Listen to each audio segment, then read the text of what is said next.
semuanya, Assalamualaikum warahmatullahi wabarakatuh. Terima kasih yang udah klik video ini dan selamat datang kembali di channel aku. Oke, untuk video kali ini aku akan ngebahas tentang yang horor-horor lagi nih. Lebih tepatnya aku akan ngebahas tentang legenda urban legend atau hantu-hantu atau juga roh-roh yang terkenal di Korea. Jadi nggak usah banyak basa-basi lagi, langsung aja kita mulai ke hantu yang pertama. Tapi aku mau kasih tahu nih sebelumnya di awal, aku ngebagi video ini menjadi dua part ya. Jadi yang ini part pertamanya dan mungkin hari Sabtunya aku akan bawain part yang keduanya. Karena untuk hantu Korea sendiri itu tuh lumayan banyak hantu-hantunya. Jadi kalau dijadiin satu video bisa 1 jam sendiri dan mungkin kalian agak bosen dengarnya. Jadi langsung aja kita bawain ke hantu yang pertama. Untuk hantu yang pertama kita punya Choksin. Gimana baca Choksin kali ya. Choksin ini merupakan hantu ataupun mitologi Korea yang sangat dipercaya di sana. Nah, dalam mitologi Korea, Choksin ini sering sekali disebut Dewi Toilet atau Dewi Kamar Mandi. Penampakan dari Choksin ini sendiri adalah merupakan perempuan dewasa yang memiliki rambut yang sangat panjang sekitar 150 cm. Nah, terus penampakan mukanya si Choksin ini itu katanya tuh sangat menyeramkan dan sangat mengerikan. Choksin sendiri termasuk ke dalam salah satu hantu Korea yang paling ditakuti masyarakat di sana. Nah, selain menjadi hantu yang sangat menyeramkan dan paling ditakuti di Korea, Choksin ini katanya adalah hantu wanita terkejam yang ada di sana. Nah, dia ini kan punya rambut panjang banget nih ya kan, 150 cm katanya, lebih dari 1 meter, mungkin lebih dari tinggi badannya, menjuntai gitu kan rambutnya.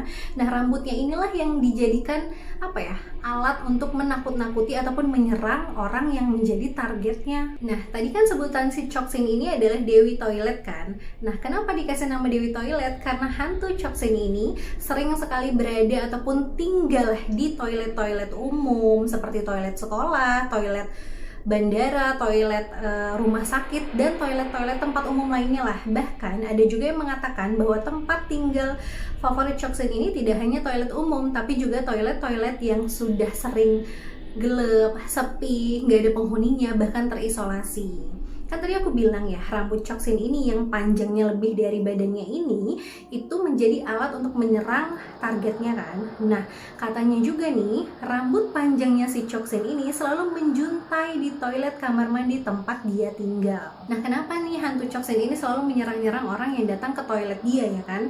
Tapi enggak semua orang kok yang diserang sama si hantu penunggu toilet hantu Choksin ini. Katanya Choksin ini akan menyerang orang-orang yang menggunakan kamar mandi atau toilet yang dia tinggali sebagai tempat yang digunakan sebagai untuk yang enggak-enggak gitu loh, hal yang tidak wajar, hal yang kurang ajar, atau bahkan orang-orang yang menggunakan tempat tinggal atau toilet dia ini kotor banget gitu loh. Jadi bukan orang pembersih, ngotorin kayak sembarangan buang, kalau perempuan maaf kayak pembalut, terus kayak buang air kecil, buang air besar, jarang disiram. Nah, orang-orang kayak gini nih yang mengganggu si Choksin ini dan diganggu sama si Choksin ini karena mereka jorok kan. Tapi ada juga nih mitos yang mengatakan kalau nih ya, orang-orang yang mau ke toilet nggak mau ketemu si Choksin ini atau nggak mau diganggu sama si Choksin ini, kalian harus batuk sebanyak 3 kali. Jadi harus pas 3 kali, nggak boleh kurang, nggak boleh lebih. Itu karena bisa meminimalisir gangguan dari Choksin ini atau membuat Choksin ini nggak jadi deh ganggu kalian, nggak jadi deh nampakin wujudnya atau macem-macem sama kalian selama menggunakan toilet, asalkan kalian batuk selama 3 kali. Selain ada mitos tentang cara menangkal ataupun meminimalisir keberadaan atau gangguan dari Choksin ini, masyarakat di Korea juga sering sekali mengadakan ritual pada hari ke-6 kalender lunar. Aku juga kurang tahu nih bentuk kalender gimana, nanti kalau ada bentuk kalender lunar ini aku bakal taruh di sini ya.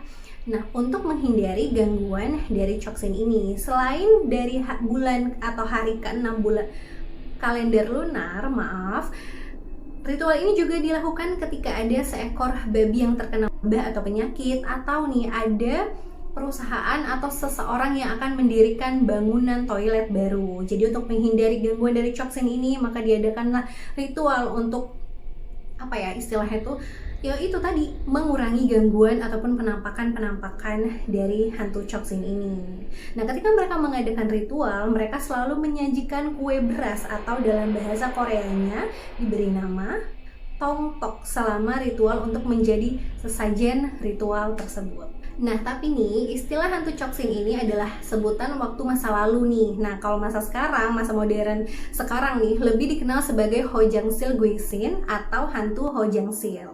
Nah, tapi hantu Hojangsil ini berbeda cara ngeganggunya dari si Choksin ini. Kalau Choksin tadi kan dia ngeganggu orang yang ngotorin tempat dia tinggal, melakukan hal yang tidak pantas gitu kan. Nah, sementara kalau Hojangsil ini, mau siapapun yang menggunakan toilet tempat dia tinggal akan mendapatkan gangguan dari Hojangsil ini.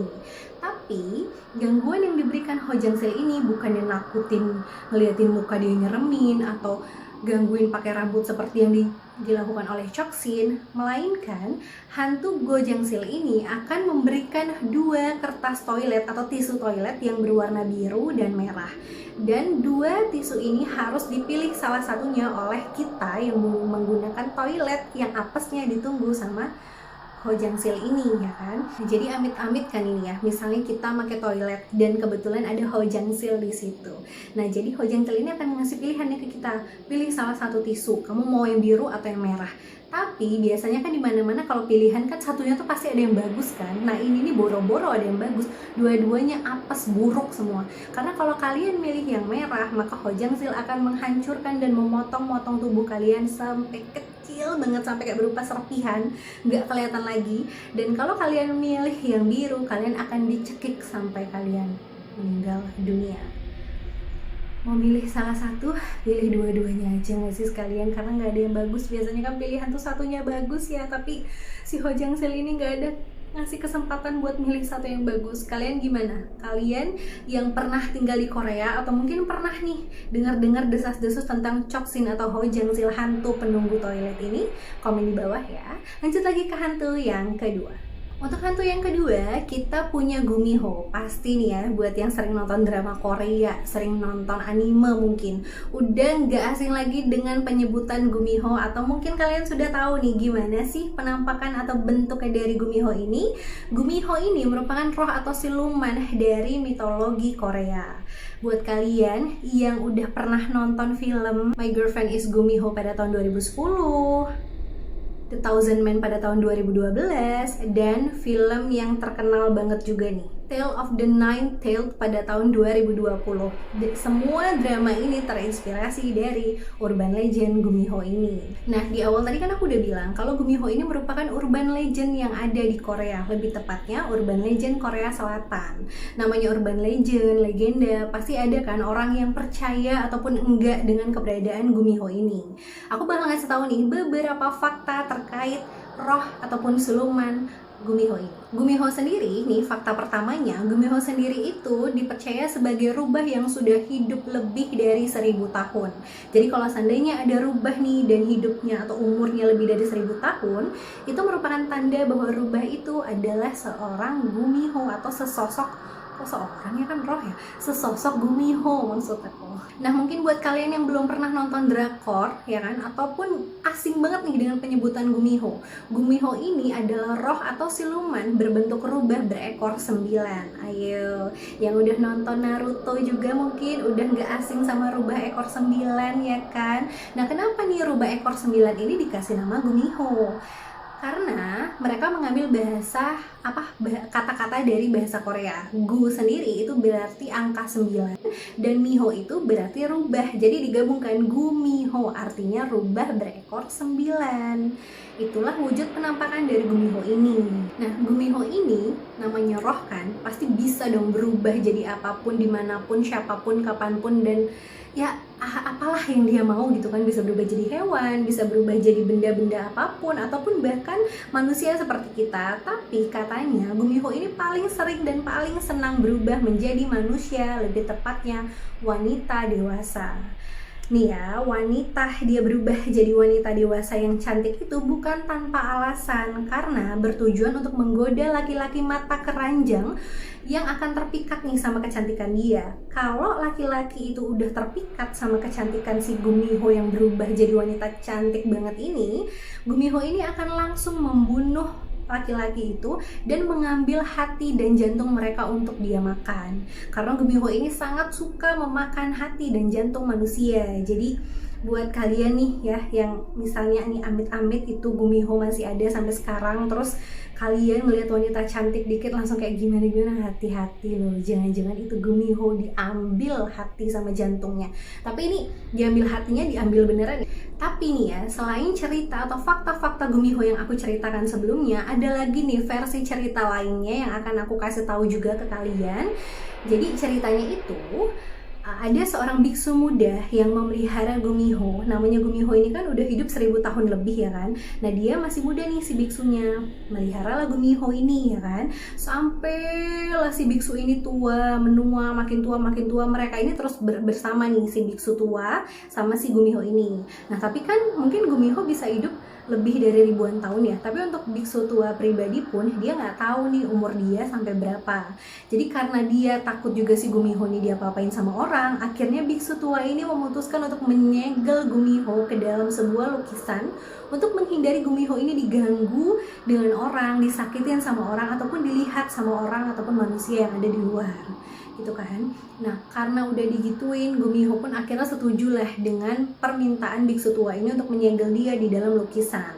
Tapi si Gumiho minta syarat nih, oke aku mau lah disegel di lukisan ini untuk menyelamatkan diri aku juga kan, tapi aku minta apa ya, minta sesuatu lah sama biksu tua ini ya kan.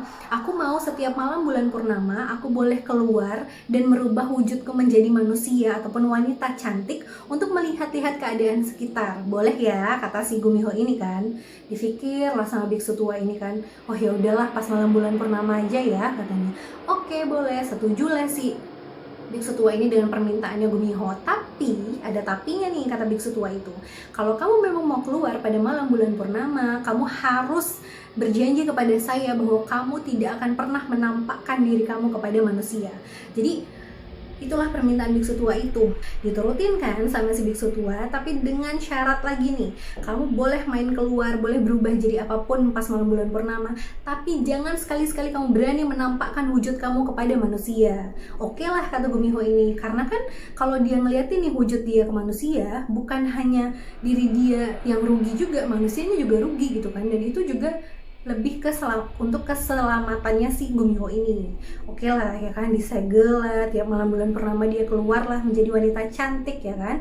Terus terjadi seperti itu. Tapi apesnya pada malam bulan purnama setelah sekian lama dia disegel, jalan-jalanlah Gumiho ini ya kan, berubahlah dia jadi wanita cantik banget untuk keluar di malam bulan purnama sesuai perjanjiannya dengan si biksu tua tadi.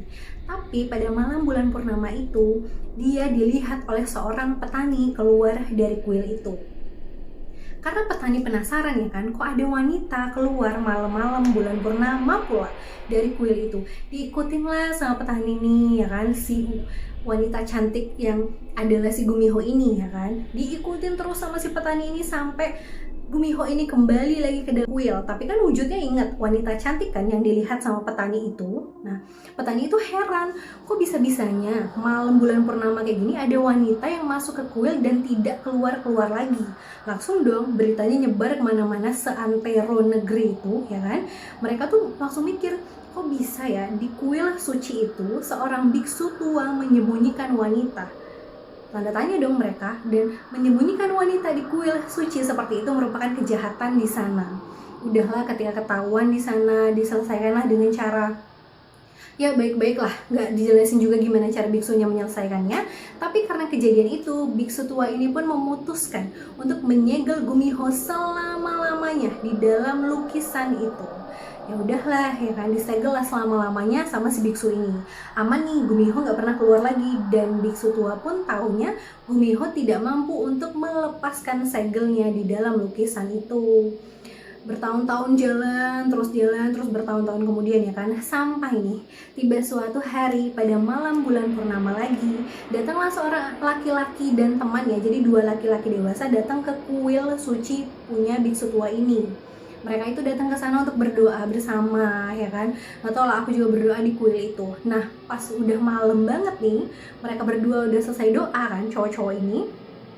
Mereka memutuskan untuk pulang nih, tapi pas mereka mau pulang, ternyata hujan deras banget di luar, nggak berhenti hujannya, dan malam pun semakin larut dong, ya kan. Akhirnya biksu tua ini memutuskan untuk ya udahlah, kalian berdua bolehlah nginep di kuil ini sampai besok pagi baru pulang, gitu kan. Nah, tapi kalian berdua tidak diizinkan untuk memasuki balai terlarang yang ada di kuil ini. Ngerti? Kata biksu tua itu kan. Oke, kata dua laki-laki ini. Tapi oke-nya laki-laki ini hanya di hadapan biksu tua itu aja. Karena ketika biksu tua itu udah pergi tidur, mereka pun penasaran nih, kenapa sih mereka ini dilarang ke balai terlarang itu? Emang ada apa sih di dalam balai terlarang itu, ya kan? Namanya kita mungkin dilarang, makin penasaran lah yang ada, ya dong. Udah nih, akhirnya mereka berdua memutuskanlah pergi nih kan ke balai terlarang itu. Dan ketika mereka melihat ke dalam balai terlarang itu, mereka melihat ada sesosok wanita yang sangat cantik, menggunakan pakaian putih panjang dan memiliki ekor 9. Kalian ingat malam purnama? Loh, tapi kan Gumiho-nya sudah disegel. Iya kan? Bener, Gumiho emang sudah disegel di dalam lukisan itu, tapi saking kekuatan si Gumiho ini, saking mungkin gimana ya? Mungkin juga biksu tuanya tuh nggak menyadari gitu loh betapa kuatnya si Gumiho ini, sampai dia berhasil mematahkan dan menembus segel yang dibuat oleh biksu tua dan berhasillah keluar dari lukisan itu. Nah, ketika melihat penampakan ceweknya, mau secantik apapun juga, kalau tiba-tiba dia punya ekor 9, orang kan juga pasti takut kan. Saking takutnya dua laki-laki ini, mereka pun pingsan, udah nggak tahu lagi apa kejadian, saking takutnya itu kan. Terus, karena mereka pingsan, Gumiho pun sadar kalau mereka berdua itu melihat dirinya dan pingsan. Gumiho pun memutuskan untuk membawa dua laki-laki ini ke tempat yang lumayan jauh dari kuil, membunuh mereka dan mengambil jantung dan hatinya. Ingat kan, Gumiho sangat suka memakan jantung dan hati manusia. Itulah guna para cantiknya. Jadi kalau ada laki-laki yang terpincuk nih sama dia, dipanggil, ditarik nih biar sampai laki-laki terpikat, dibunuh, diambil jantung dan hatinya. Menurut kalian gimana cerita Gumiho ini? Kalian lebih baik Gumiho, kalian bakal kebayang gak sih kalau Gumiho di drakor ini ternyata kisah aslinya atau kepercayaan orang-orang Korea itu bakal semenyeram ini? Semenyeramkan ini. Komen di bawah ya. Lanjut ke hantu yang ketiga. Untuk hantu yang ketiga atau hantu yang terakhir di part pertama kali ini, kita punya Jasang Saja. Jasang Saja atau Grim Reaper atau malaikat maut merupakan salah satu hantu ataupun mitologi yang dipercaya di Korea Selatan. Nah, Jasang Saja ini dipercaya oleh sebagian besar masyarakat Korea Selatan. Dia merupakan makhluk mitologi Korea Selatan yang disebut juga sebagai makhluk penghisap jiwa atau malaikat pencabut nyawa. Kalau kalian nih pernah nonton film atau drama Korea Goblin, nah kalian tahu kan cerita ini itu terinspirasi dari Jasang Saja atau malaikat pencabut nyawa yang merupakan legenda dari Korea Selatan. Tapi jangan kalian harap atau bayangkan, dalam kenyataannya Jasang Saja ini tidak mungkin seganteng pemeran Goblin ya. Nah, sosok asli dari Jasang Saja ini merupakan penampilannya tuh kayak manusia gitu loh, kayak manusia, lebih tepatnya pria dewasa yang menggunakan jubah hitam, kadang juga pakai kayak apa tuh yang jubah yang ada topinya itu warna hitam juga, dan terkadang juga memakai gat atau topi tradisional Korea. Nah, Jasang Saja ini sering sekali berada ataupun menampakkan dirinya di tempat-tempat akan terjadi kematian, seperti tempat terjadinya kecelakaan, rumah sakit, atau bahkan tempat-tempat yang yaudah nih bakal ada orang yang meninggal atau bakal ada kecelakaan dan kematian di sana. Nah, setelah dia selesai nih dengan tugas dia mengambil nyawa ataupun mencabut arwah-arwah yang ada di orang-orang yang baru saja meninggal dunia ini, Jasang Saja ini mempunyai tugas untuk membawa arwah-arwah yang baru saja meninggal ini ke tempat menuju jalan di akhirat. Tapi katanya jalan menuju akhirat ini bukan surga ataupun neraka, tapi tempat selain surga dan neraka. Nah, di sini aku juga bingung nih, maksudnya dibawa ke akhirat tapi bukan surga dan neraka tuh dibawa kemana gitu kan? Nih, meskipun ya penampakan dia tuh pria dewasa seperti manusia kan, tapi tetap aja dong Jasang Saja ini hantu atau roh. Nah, konon katanya juga Jasang Saja ini merupakan anak buah dari Raja Roh yang bernama Raja Yomnon, yang merupakan penguasa dunia bawah dunia bawah nih, dunia lain mungkin ya, dan merupakan raja dari roh-roh yang baru saja meninggal. Jadi kayak perintah penyabut nyawa dan segala macam ini merupakan perintah dari raja mereka, yaitu Raja Yomnon ini. Raja Yomna, ya.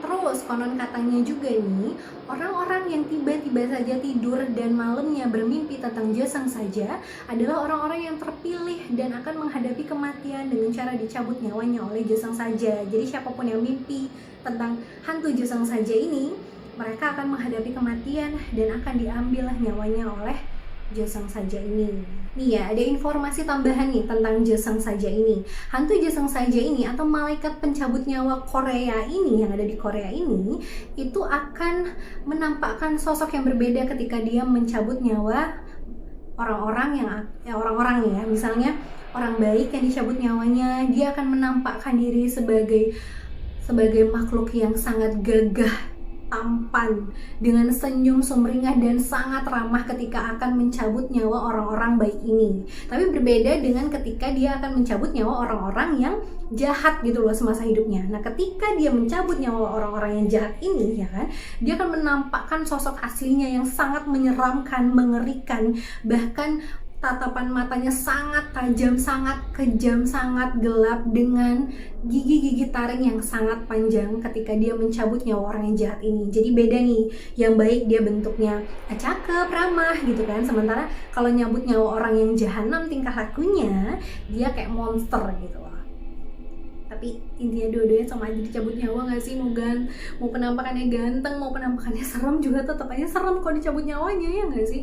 Menurut kalian gimana nih tentang 3 hantu pertama yang ada di dalam mitologi ataupun legenda hantu di Korea? Nah, dari 3 nih, dari Choksin, terus dari Gumiho, dari Joseon saja, hantu mana nih yang menurut kalian sangat menyeramkan ataupun sangat-sangat menakutkan, ya kan? Hati-hati loh buat kalian nih yang pernah ke Korea mungkin, atau mau ke Korea Selatan terutama jalan-jalan. Coba kalau ketemu hantu-hantu yang tadi aku ceritain, komen di bawah ya. Oke, sekian dulu videonya untuk hantu Korea part pertama, ngomongnya aja udah enak ini ya. Kita akan lanjut lagi ke hantu part yang kedua. Komen di bawah dong kapan nih kira-kira aku akan lanjut ke part yang kedua. Dan komen-komen juga di bawah nih untuk ide dan saran video lainnya. Karena kadang aku bingung nih, aduh habis video ini ceritain apa lagi ya, enaknya bawain video apa lagi ya. Boleh banget kok kalau kalian mau bantuin aku dengan kirim saran video ini aja, pasti bakal aku bacain dan akan aku pilih-pilih juga. Oke, terima kasih udah nonton sampai habis. Jangan lupa like videonya kalau kalian suka. Komen-komen di bawah seperti yang aku bilang tadi.